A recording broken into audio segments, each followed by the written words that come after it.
2022 시즌을 8위로 마감한 뒤 롯데자이언츠는 대대적인 투자를 결심합니다. 마침 약점이었던 포수 자리에 훌륭한 FA 선수들이 쏟아져 나왔고 연봉도 많이 줄여놓은 상태라 투자 여력은 충분했죠.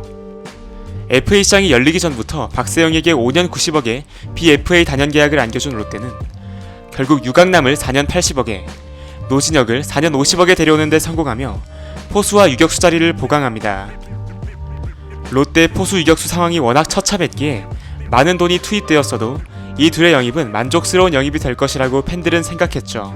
여기서 끝이 아니었습니다. 해를 넘긴 23년 1월 17일 한현희까지 최대 40억을 투자해 영입하며 불타는 스토브리그를 완성하죠. 이 밖에도 쏠쏠한 방출 선수 영입, 검증되었다고 생각했던 외국인 선수들과의 계약을 통해 윈나우를 선언한 롯데의 2023 시즌은 어느 때보다 기대로 가득 차 있었습니다.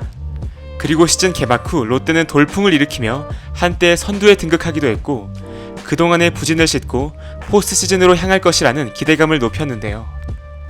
하지만 6월부터 급격한 추락을 거듭한 롯데는 결국 7위로 시즌을 마감하고 말았습니다. 그리고 기대를 걸었던 FA 3인방의 활약에도 아쉬움이 남을 수밖에 없었죠.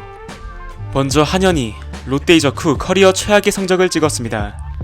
선발 투수로 안되나 싶어 불펜으로 돌렸는데 투구 내용이 더 안 좋아졌습니다. 성적은 6승 12패, 평균 자책점 5.45.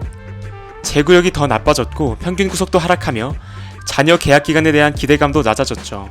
기대치가 그렇게 높지 않았음에도 최소한의 1인분도 못하고 말았습니다. 다음으로 노진혁, 5월까지만 해도 그의 영입은 대성공인 줄 알았습니다. 결정적인 순간에 날려주는 적시타로 상승세를 이끌었고 팀 내 타격 지표도 상당 부분 1위를 찍으며 해결사로 활약해주었죠. 하지만 점차 타격감이 식더니 7월에는 월간 타율 1할 9리까지 떨어집니다. 시즌 최종 성적은 113경기, 타율 2할 5푼 7리, 4홈런, WRC 플러스 103.4. 물론 사직구작 담장이 높아졌다고는 하지만 직전 시즌 대비 11개나 감소한 홈런 개수는 아쉬움을 줄 수밖에 없었습니다. 그리고 가장 큰 기대를 받았던 80억 포수 유강남의 2023년 전반기는 순탄치 않았습니다. 박동원의 대화력과 비교되는 저조한 타격 성적에 6월 초 그의 WAR은 리그 포수들 중 10위에 머물렀죠. 도루 저지 능력과 포구 등 수비에서도 아쉬움을 주며 팬들의 속을 태웠는데 후반기에 들어 각성하며 스탯을 거하게 끌어올립니다. 이미 순위가 굳어진 9월 이후에 불타올랐다는 점은 흠이었지만 말이죠. 그래도 정복은 손성민도 성장하면서 롯데는 포수 강팀 이미지를 다시 구축할 수 있다는 희망을 보았습니다. 2024 시즌을 앞둔 롯데는 김태형 감독을 데려오게 되고 안치홍이 이탈하는 악재를 맡기도 하지만 군 전역 선수 및 방출 선수 영입으로 팀을 재정비합니다. 또 작년 아쉬웠던 FA 3인방이 살아나준다면 가을 야구도 가능할 것이라는 희망도 가지고 있었죠. 그래서 어떻게 되었을까요? 우선 한현희는 개막 엔트리에서 탈락하며 2군에서 출발했고 3월에는 좋은 피칭을 보여주는 듯 했으나 4월 9일 삼성전에 난타당하며 7점대 평균 자책점을 기록한 채 다시 2군행을 통보받습니다. 클린업 트리오에 포함되었던 노진혁은 스윙 타이밍을 제대로 맞추지 못하는 등 공수 모두에서 부진에 빠졌고 이학주가 예상치 못한 대활약을 펼치며 그의 자리는 좁아집니다. 결국 1할 7푼 6리의 타율을 기록한 채 2군행을 통보받게 되죠. 마지막으로 유강남은 사실 시즌 전부터 ABS의 도입으로 최대 강점이었던 프레이밍을 쓸 수 없게 된 악재가 생겼는데 그것과는 상관없이 타격에서 믿기 힘들 정도의 부진을 거듭하고 있습니다.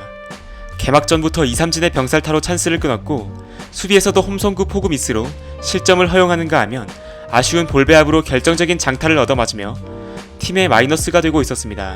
4월 들어 정보근의 출장 빈도가 늘어났고 유강남은 대타로 나와서도 찬스를 살리지 못하며 이제 그에 대한 팬들의 기대감은 사라졌고 지난 14일 키움전에서 만루 찬스 3진 및 병살로 도저히 1군에 둘 수가 없는 상황이 되어버렸죠. 결국 유강남마저 1군에서 말소되며 170억 트리오가 모두 2군에 있는 정말 기괴하고 황당한 상황이 벌어지게 되었습니다. 그리고 이들의 부진과 함께 롯데의 순위도 최하위에 머물고 있습니다. 그것도 상대적으로 전력이 약하다고 평가받은 삼성과 키움을 상대해 6연패 수렁에 빠지며 4월 14일에 정확히 4승 14패를 찍게 되었죠. 총체적 난국입니다. 주축 선수들의 부진 혹은 부상으로 플랜이 꼬인 김태형호는 경기당 가장 많은 선수를 기용하고 있는 상황인데요. 특히 한동희, 노진혁, 박승욱, 나승엽으로 구상했던 내야진은 1군에서 모습을 찾아볼 수가 없게 되었고요. 투수 쪽은 그나마 리그 중위권 정도라도 되는데 타격이 너무도 심각합니다. 팀 OPS 0.643에 팀 홈런 7개, 팀 타격 WAR이 음수에 그치고 있죠. 아직 시즌 초반이라고는 해도 뚜렷한 돌파구가 보이지 않는 롯데 자이언츠가 앞으로는 조금씩 반등할 수 있을까요? 야구가 없는 월요일을 반겨야 하는 팬들의 마음은 아프기만 합니다.